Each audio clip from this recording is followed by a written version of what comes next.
Olá, hoje eu entrevisto um ator de sucesso, um ator de cinema, de teatro e de televisão.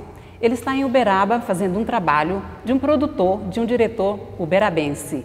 Eu falo com Eduardo Semerjian. Seja muito bem-vindo a Uberaba, viu, Semerjian? Muito obrigado, muito obrigado.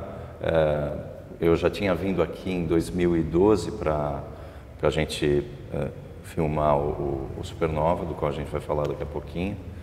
E fiquei mais tempo. Hoje eu vim, quer dizer, vim ontem na verdade, né? Então dessa vez eu vou ficar um pouquinho menos de tempo, mas eu acredito que logo eu volto de novo, que Uberaba sempre me recebe muito bem, é uma delícia de cidade. É uma alegria mesmo de receber aqui também na Câmara Municipal, que é o nosso estúdio aqui nesse Salão Nobre, né? É o Paço Municipal Major Eustáquio, que é a sede da Câmara Municipal, onde funciona aqui a presidência da Câmara, as sessões dos vereadores, mas esse salão também é revestido de arte, então é uma alegria estar com você aqui para a gente falar de arte e cultura. Viva! Viva a arte e cultura! Vamos começar então pelo Supernova, né? Claro. Que você já esteve aqui outra vez, agora é a segunda vez que você vem para este projeto, né?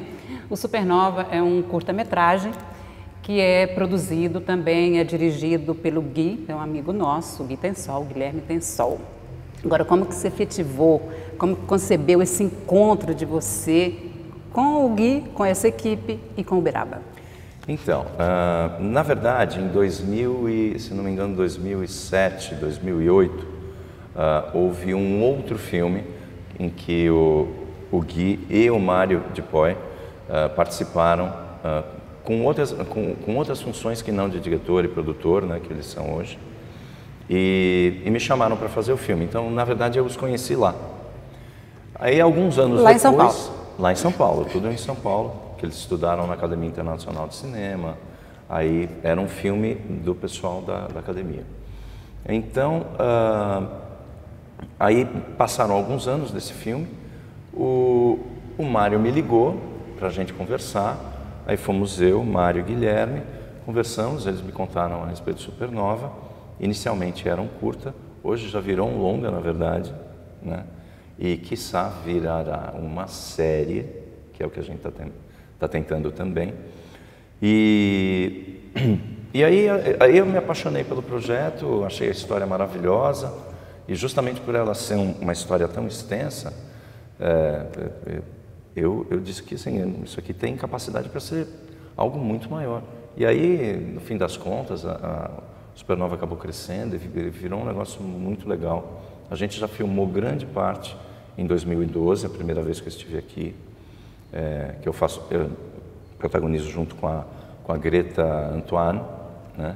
A atriz do filme, né? Isso, exatamente. E também filmaram com a gente o Osvaldo Mendes, o Pablo Humberto, e algumas pessoas que tinham feito o curta O Encantado, que também é do Gui. Que também é do Gui. Que são pessoas daqui de Uberaba. Então foi muito legal. Agora a gente pretende finalizar o Supernova no final do ano. Eu vim aqui agora para fazer algumas fotos que a gente vai utilizar para divulgação, vai utilizar para algumas coisas aí. As filmagens do Supernova foram realizadas no casarão da família Schoder, que fica aqui na rua Vigário Silva, bem perto de onde nós estamos, que é a Praça Rui Barbosa. Atualmente a casa é dirigida pelo fotógrafo Fabiano Schoder. E você interpreta um psiquiatra no Supernova, né? Exatamente. Que tem muitos conflitos, inclusive conflitos pessoais também, que o personagem vai trazendo. Exatamente. Na verdade, esse é o centro do filme, né?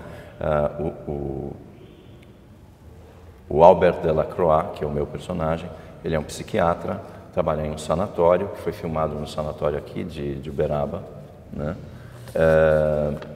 E ele tinha sido militar, teve uma formação muito pesada em termos de, assim como militar, né?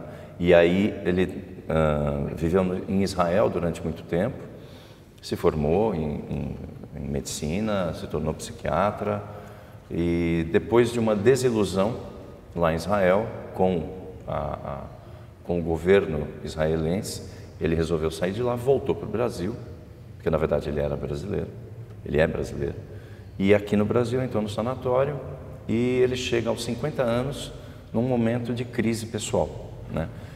Também tem um outro elemento super importante na história, que é o fato dele ele era um judeu ortodoxo.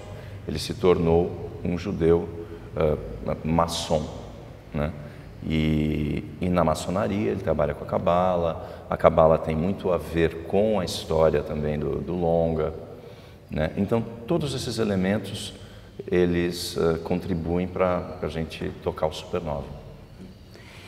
Ele era um médico, e aí eu te pergunto, você também tentou fazer medicina, cursou medicina por uns tempos, não é? Pois é. Química, acho que mais alguns outros cursos, assim, completamente diferente da área que você está. Eu tentei várias coisas antes de ser ator. Eu só me tornei ator com 25 anos. Então, dos 17, porque assim, eu queria ser jogador de futebol, né? Também, né? Sou um torcedor fervoroso do Palmeiras e eu queria jogar no Palmeiras, tentei Juventus, aí houve uma tentativa, só que eu vi também que não era o caso eu ser profissional disso, né? Não ia dar certo porque eu sou extremamente emotivo com futebol. Então aí eu tentei medicina, tentei química, biologia, me formei em comércio exterior, trabalhei em varejo, na Mesbla, na Sears, nas antigas Mesbla e Sears, né? E aí depois de ver que nada disso, chegou um momento que eu estava na Mesbla, eu falei assim, o que eu estou fazendo aqui, né? Não tem nada a ver comigo. E eu fiz uma coisa que eu nunca tinha feito. Eu fiquei um tempo parado, sem fazer absolutamente nada. Tempo foi em torno de quantos, Mejano? 3 meses, aproximadamente 3 meses. Aí eu comecei a fazer um curso de teatro junto com alguns amigos meus, nem era para eu estar fazendo, né? E no fim das contas eu acabei ficando e eles pararam. Eles fizeram o curso lá rapidinho e eu continuei, me tornei ator e até hoje eu encontrei finalmente aquilo que eu amo fazer, aquilo que é o meu caminho pessoal. Aí você cursou artes cênicas? Então. Você fez um curso básico de teatro, mais rápido? Por incrível que pareça, no fim das contas eu não fiz nenhum curso. Eu entrei na USP em artes cênicas. Entrei lá na ECA, eu fiz apenas 3 meses na faculdade, porque ao mesmo tempo fui convidado para trabalhar, para entrar numa peça de um grupo que na época era o grande grupo de teatro de São Paulo, que era o Boi Voador, que é do Ulisses Cruz e tal, né? Era do Ulisses Cruz. E eu fui convidado para entrar lá na peça, ao mesmo tempo que eu estava na faculdade. Começou a bater o horário, e eu estava um pouco assim com a faculdade, porque eu não sou muito acadêmico, eu sou de ação, é o meu jeito de ser. E aí no fim das contas eu acabei ficando só na peça, e a peça acabou sendo o meu curso, porque foi 1 ano e meio de ensaio, e nesse ensaio a gente passou por vários estilos de interpretação, por vários mestres da interpretação, Stanislavski, Artaud, Grotowski e outros. Estudamos todos eles, e para mim foi o meu curso. Então eu segui a partir daí, né? E diante assim de tantos papéis mesmo, né, que a gente desempenha na vida, mas você especialmente enquanto ator, e você fez agora um psiquiatra, você já fez ou faz uma psicanálise às vezes para sair, desconstruir um personagem, mergulhar em outro, ou ser você mesmo? Em relação a isso tem 2 coisas interessantes. A primeira é um modus operandi meu. Eu gosto de ir jogando, perguntando, vendo coisas a respeito do meu personagem, da história, etc., que é para poder entrar com o máximo possível de desenhado no meu personagem. Após o trabalho, eu gosto de desconstruir completamente, fisicamente. Então, por exemplo, se eu começo um trabalho e eu estou assim, terminou o trabalho, eu deixo crescer a barba, por exemplo. Terminou o trabalho, eu estava de bigode, e careca 0, aí eu deixo crescer o que ainda cresce na cabeça. Hoje já não cresce muita coisa. Mas, então eu gosto de desconstruir a partir do físico, né? Porque isso vai me mudando, e todo dia quando eu olho de manhã no espelho, eu vejo uma outra faceta minha, né? Porque no fim das contas são todos eu sou todos aqueles ali. Então aí eu só me desvinculo daquela faceta. Em relação à psicanálise, eu nunca fiz psicanálise exatamente. Já fiz terapia durante um bom tempo. Na verdade, a minha formação como ator passou por fazer trabalhos ligados à psicologia, mas uma psicologia alternativa, que me deu suporte para poder desenvolver um esquema de pessoal, interno, de enfrentar o trabalho do ator. Emocional, intelectual, do corpo, tudo isso tinha a ver com esses trabalhos que eu fazia. E eu fiz durante 10 anos, uma sequência longa e intensa que me ajudou muito, num espaço lá em São Paulo chamado Sol Lua, e especialmente capitaneado por uma pessoa que hoje é meu mestre, que chama Jovelti Arcângelo, que foi ator nos anos 60, foi um galã da Tupi há muito tempo. Então, assim, o meu suporte nesse sentido, ele vem deste trabalho e dessa maneira de eu agir pós-trabalho, pós-personagem, né? Esse trabalho aí do Supernova tem uma previsão de encerramento desse filme aqui em Uberaba? Você vai retornar várias outras vezes, né? Sim, a gente deve finalizar o filme com algumas outras filmagens. Tem algumas cenas ainda a serem feitas aqui. Esperamos também filmar lá fora. A previsão de ir para a Argentina, eventualmente Espanha. Se o dinheiro que tem que sair, a gente também deve ir para Israel. Então, assim, tem uma previsão bem legal de outras filmagens, menos do que foi feito antes, mas são cenas importantíssimas, que vão dar um suporte para aquilo que já foi filmado. Bom, o que foi filmado, o que está pronto, então, eu vou apresentar para você, né, um trecho do Supernova, que é esse trabalho maravilhoso sendo produzido aqui pelo Eduardo Semerjian e por um grupo de uberabenses.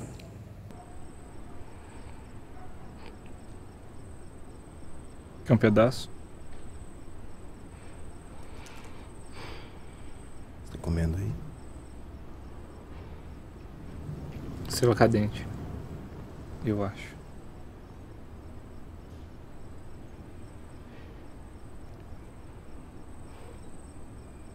Tem nada aí.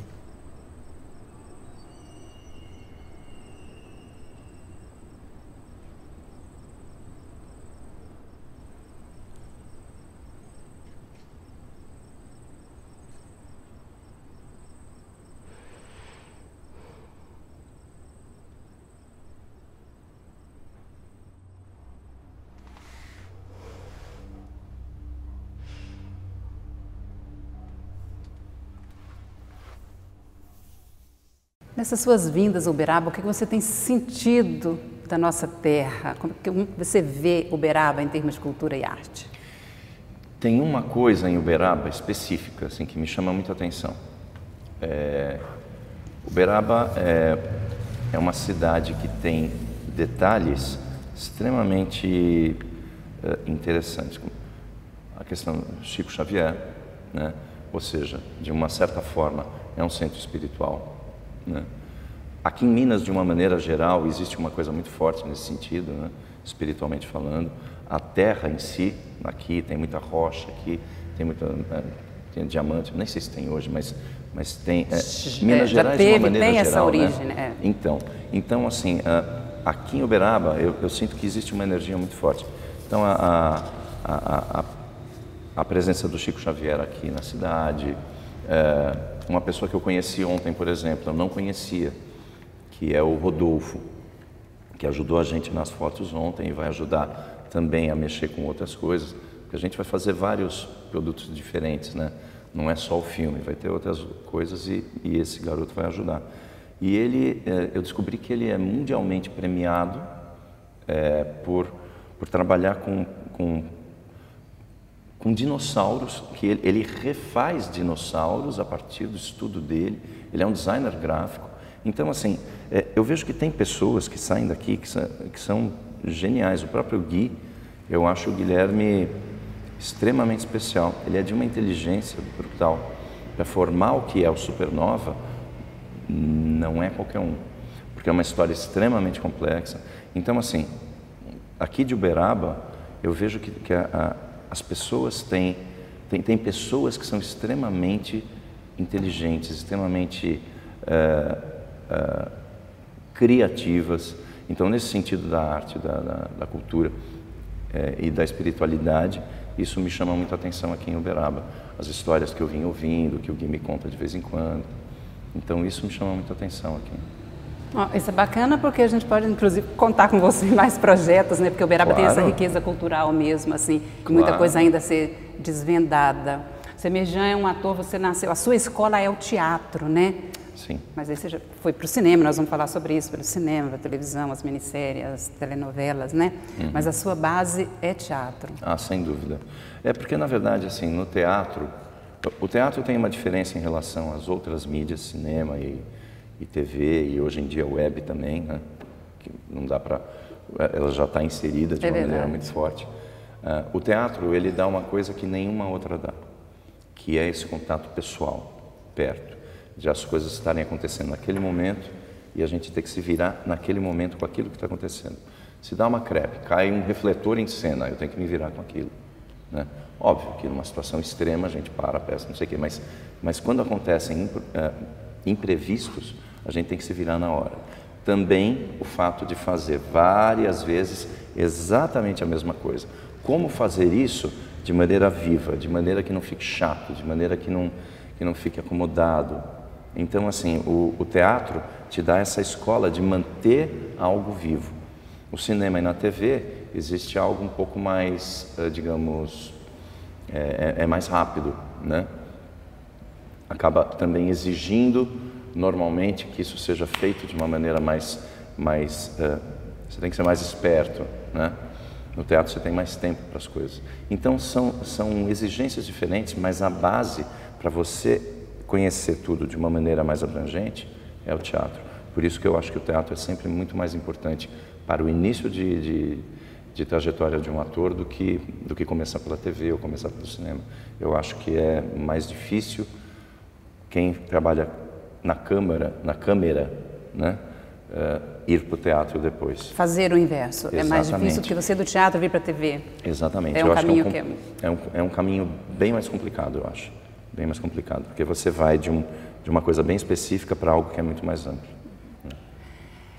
Vindo para a TV, então, recentemente, o Eduardo Semerjan, né, interpretou o André Matarazzo numa minissérie, Maísa, que foi na Rede Globo, que teve muita repercussão, que foi uma produção muito importante, né? E tem uma pergunta, assim, chave que nós, jornalistas, a gente acaba fazendo. Qual é aquela sensação de viver mesmo o André Matarazzo, de ser o esposo da Maísa? Isso. Como foi esse trabalho? Olha, para mim foi muito especial por uma razão específica.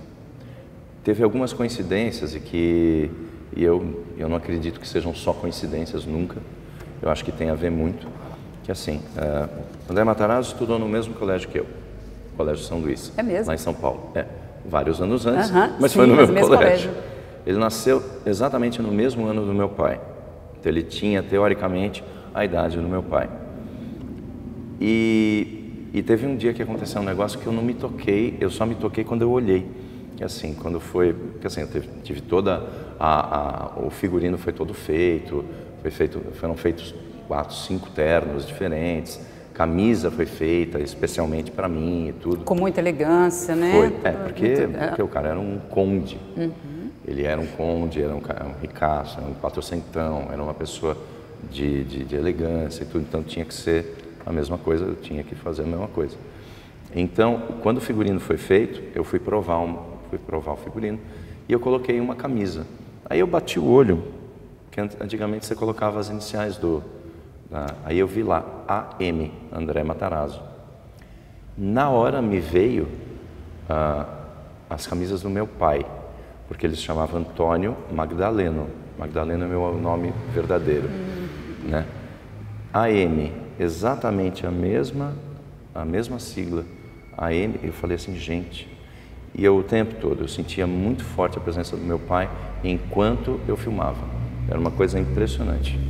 Então, assim, representou muito para mim, muito por conta disso, e também porque foi a primeira vez que eu tive a chance de fazer um personagem com alcance tão grande, com alcance nacional, né? Então foi bem interessante. Depois do Matarazzo vieram outras oportunidades bem legais para mim. Então abriu portas também para mim. Eu sempre digo que eu sou muito grato ao Jaime Monjardim, porque foi ele que abriu a porta da TV de uma maneira mais intensa para mim, né? Eu já tinha feito, mas Mas a partir dali as coisas ficaram mais fluentes para mim em televisão. Além dessas manifestações aí, né, que são muito pessoais, assim, que ocorreram ali nos bastidores, aí vem também a questão do Jaime Monjardim, filho da Maísa, sendo o diretor, né, da minissérie, que é o nome da mãe dela, e tem que trabalhar com todos aqueles sentimentos ali. É diferente, por exemplo, estar trabalhando com ele, que era o filho, tem um peso maior? Eu acho que é. Eu já tinha trabalhado com ele em Olga. Eu fiz uma participação em Olga, no cinema, exatamente. E, assim, o que eu percebi de diferente dele, e eu acredito que tenha sido nesse trabalho especificamente, é que havia um cuidado comigo e com a Larissa, que era, para ele, dava a impressão que para ele é como se ele estivesse cuidando do pai e da mãe dele de verdade, né? Porque afinal é a história da mãe dele, o pai dele envolvido, então isso tudo realmente para ele foi muito importante, com certeza. Ele disse, eu esperei a minha vida toda para fazer.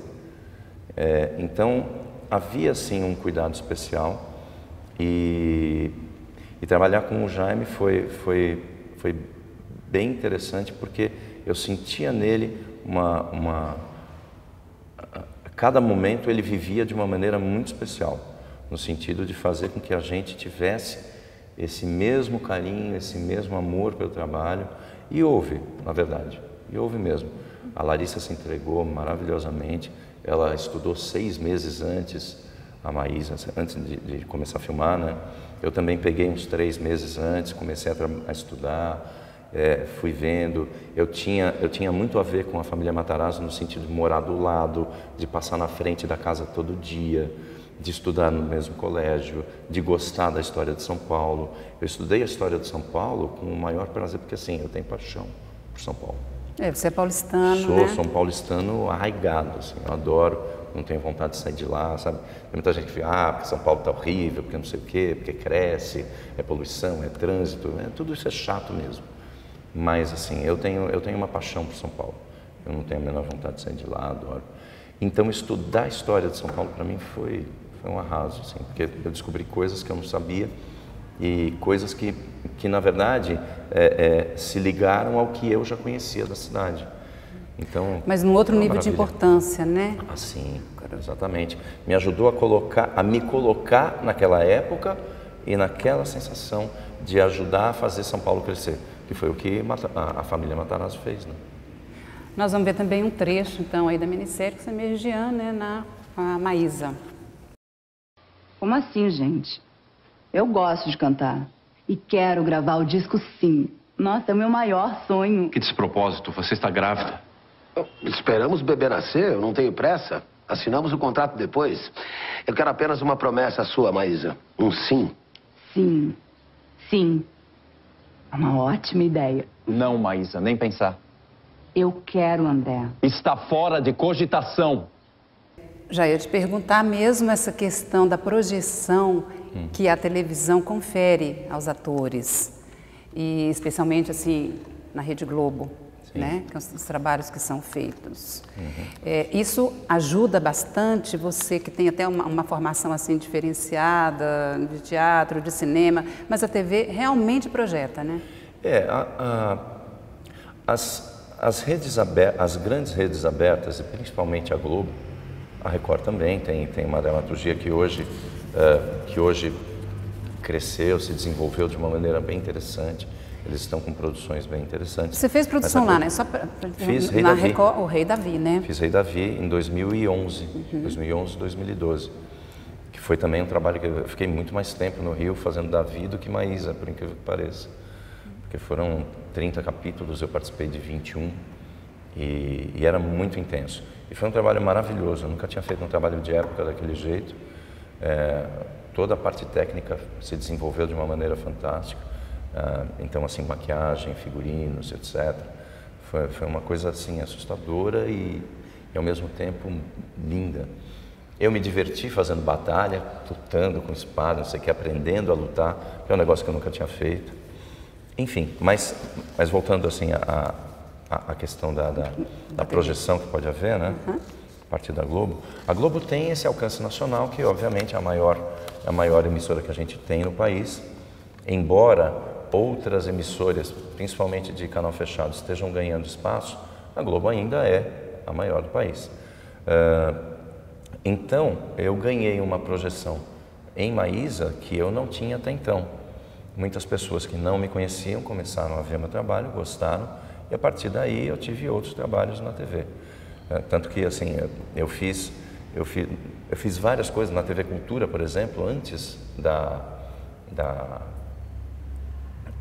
Globo, e assim, não tem o alcance. Embora tenham sido coisas muito legais, não tem o mesmo alcance. Hoje em dia, né, ou a partir da Globo, a partir de Maísa, eu fiz o trabalho, fiz uma novela na Record, aí depois eu fiz a minissérie O Rei Davi na Record. Também comecei a fazer o Negócio na HBO, que já está na 3ª temporada, a gente vai começar a gravar a 3ª temporada agora, né? Então, assim, eu tenho feito coisas na televisão com certa constância, e foi a partir do Matarazzo na Globo. Então, isso eu não posso negar nunca. Eu tenho que agradecer a TV Globo sempre por isso. Semejano, você também é professor de teatro, né? Você é diretor, é produtor, quer dizer, você passeia, você dialoga assim, com todas essas linguagens. Tem alguma que te encanta mais, que te chama mais? Tem. Eu sou mesmo ator. Isso eu digo de boca cheia, que é o que eu amo fazer, de verdade. Adoro dirigir, embora dirija pouco. Fazer preparação de ator, faço também. Já dei aulas durante muito tempo, hoje em dia eu estou mais afastado, porque felizmente tem pintado muito trabalho como ator, que é o meu foco principal. Então, eu dou aulas, mas eu meio que estou afastado. O que eu amo fazer mesmo é atuar. E eu gosto de fazer cinema, fazer TV, fazer teatro, eventualmente fazer algo diferente. Sabe, eu já fiz eventos o Sesc em 2012 me chamou para fazer o Conde Matarazzo, não o André, mas o Francesco Matarazzo, que era um passeio pela avenida, que é o Sesc Pompeia.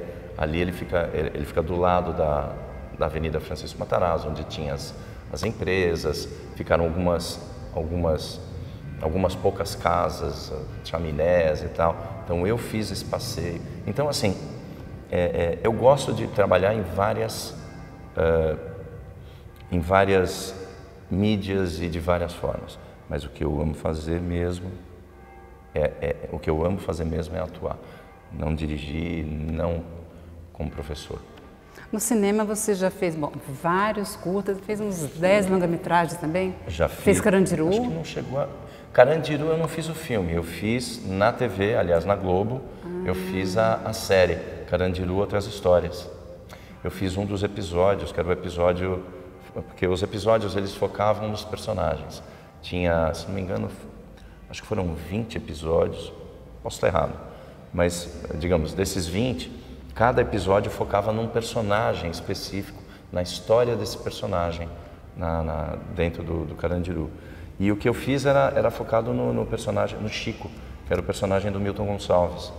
Então eu participei, o filho dele inclusive participou do filme, fez ele mais novo, né? E foi inclusive a minha primeira entrada em televisão assim mais interessante. E no teatro você fez várias peças, você fez peça do Mia Couto? Eu fiz... Mia Couto. Do Mia Couto. Sim. Do Mia Couto. Sim, o outro lado da sereia. O outro pé da sereia, desculpa. O outro pé da sereia, que foi uma peça que eu fiz em 2010, foi adaptada de um romance, desse romance de mesmo nome do Mia Couto. Eu fiz durante 3 meses, foi um trabalho muito rápido. Inclusive em 2010, que a partir de 2010 eu tive uma intensidade de trabalho bem grande. Ensaio sobre a cegueira também, né, do Meirelles. Ensaio sobre a cegueira em cinema, né? Ou seja, literatura em cinema e teatro. Sim. É uma maravilha. Foi a primeira vez que eu trabalhei com o Fernando Meirelles, foi maravilhoso. Também foi um filme que eu fiz em inglês, então foi a primeira vez que eu pude fazer um trabalho maior em inglês, né? Que eu gosto de fazer, eu já fiz alguns, né?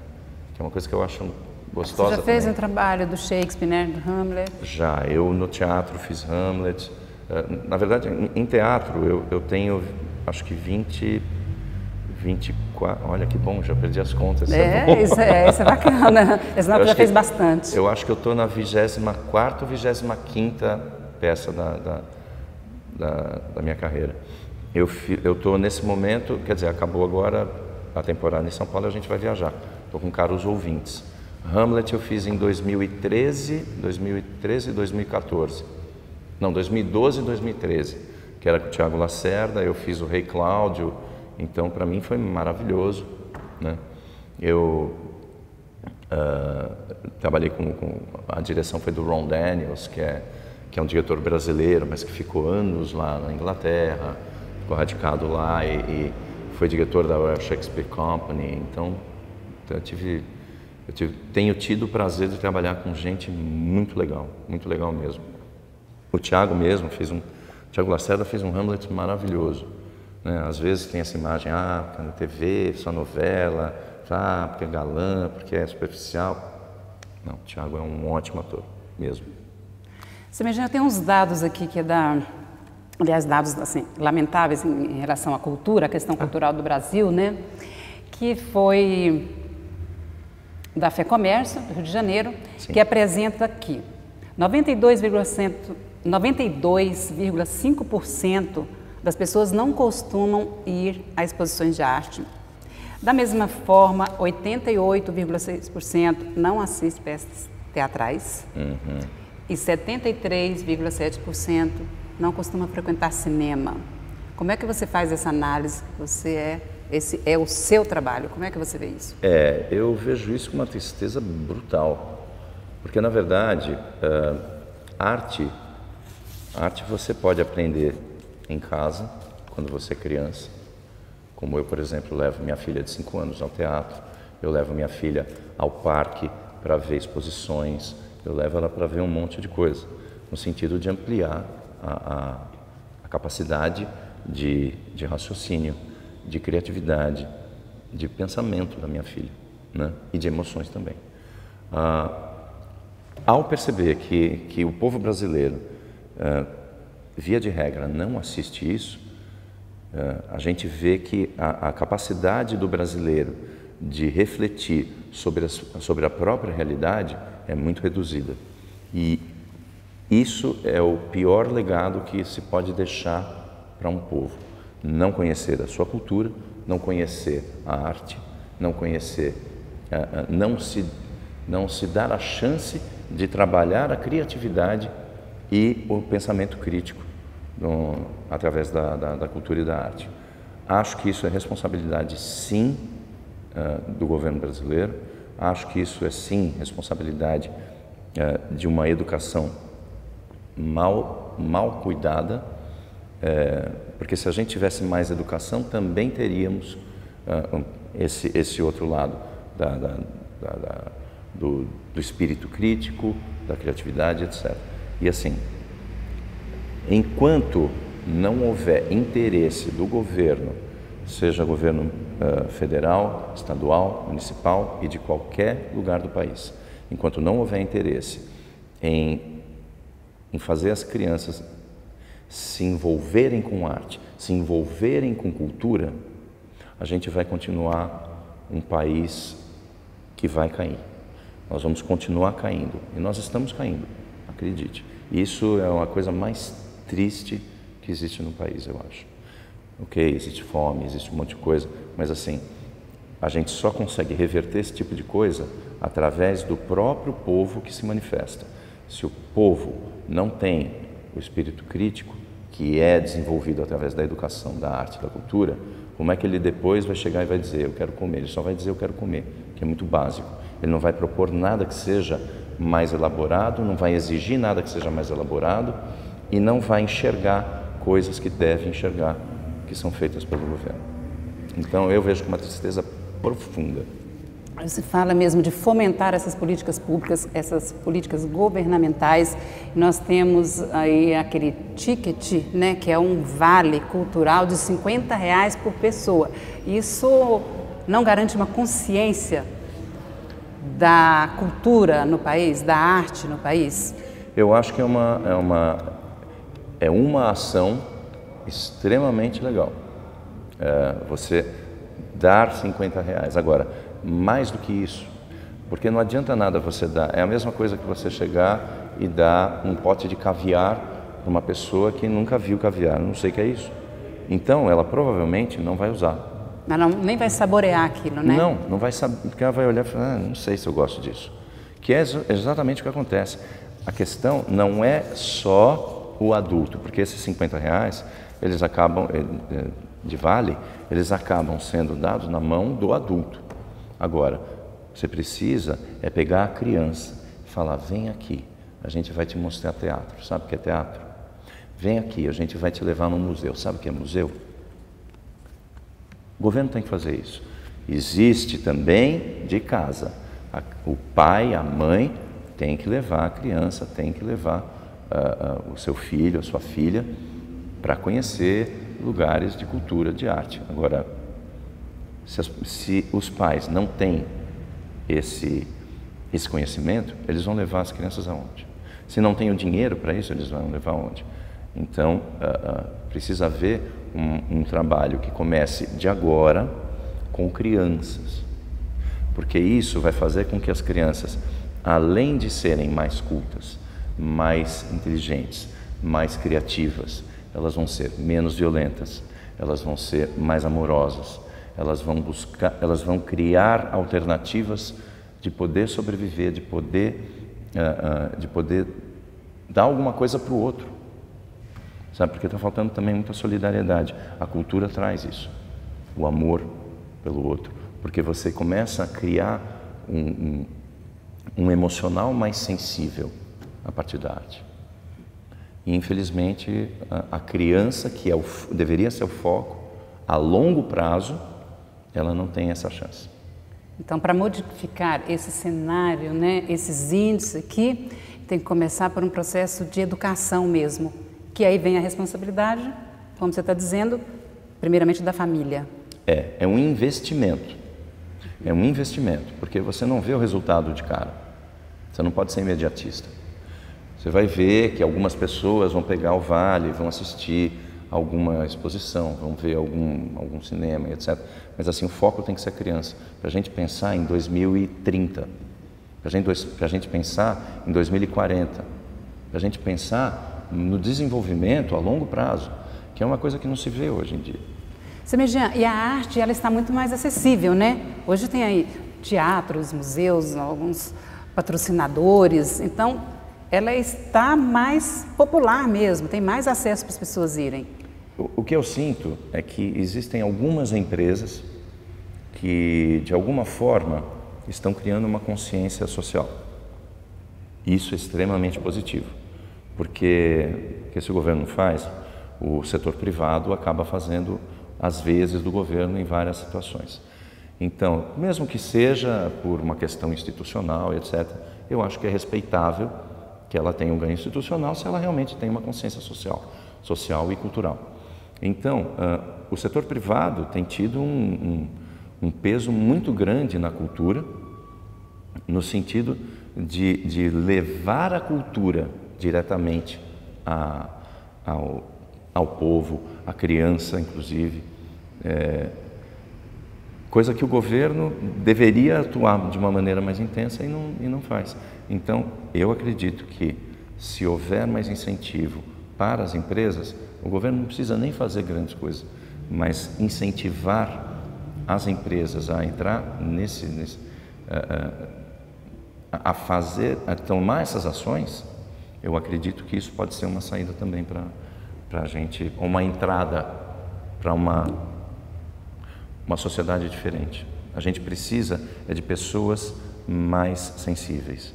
Nós estamos perdendo a sensibilidade, a solidariedade, o carinho, o amor pelo outro. Para fechar, o Eduardo Magdaleno é Eduardo Semerjian. Exato. Como foi feita essa escolha? O nome do meu pai era Antônio Lourenço Magdaleno. O nome da minha mãe, Ervelina Semerjian. Meu pai me registrou Eduardo Lourenço Magdaleno. Né? Então, e eu gosto, adoro Lourenço Magdaleno, eu assumo, não tenho problema nenhum com isso, assino. Então, assim, nas minhas questões legais, nas minhas questões oficiais, Eduardo Lourenço Magdaleno, fácil. Eu não tenho uma assinatura Eduardo Semerjian. Eu assino Eduardo Magdaleno, mesmo quando eu dou um autógrafo, alguma coisa assim. Então, isso eu fiz questão de não mudar. Mas, para a questão artística, como eu sempre gostei do nome Semerjian, que é armênio, da minha mãe, então aí eu resolvi utilizar Semerjian. Ah, bom, é um nome de família também, não é um Sim, nome, né, que surgiu por uma outra estrutura. Não é aleatório. É o seu nome também. É meu nome. Muito bem, Eduardo, nós estamos encerrando, né, aqui. Muito obrigada por estar aqui no canal Câmara, te agradeço novamente. Eu que agradeço, eu agradeço a você, Vacira, agradeço a TV Câmara. TV Câmara, perdão. É que eu olhei para a câmera e falei Câmara. Perdão, mas agradeço a TV Câmara, agradeço o Uberaba e posso garantir para vocês que vocês vão ter muita coisa legal vindo por aí a partir do Supernova. Inclusive, se eu puder voltar, eu volto, faço outras coisas aqui também. Obrigado. Bom, vamos acompanhar então o Supernova, né, que já tem um interesse, já está bastante difundido aqui em Uberaba e a gente sabe que é um sucesso. E claro que nós, enquanto uberabenses, queremos muito que você retorne aqui, tanto para trabalho como para lazer, conhecer também as potencialidades, né, do desenvolvimento econômico, o desenvolvimento humano da nossa cidade. Você é sempre bem-vindo. Obrigado. Voltarei com o maior prazer. Eu entrevistei o ator Eduardo Semerjian. Muito obrigada por sua companhia e até breve.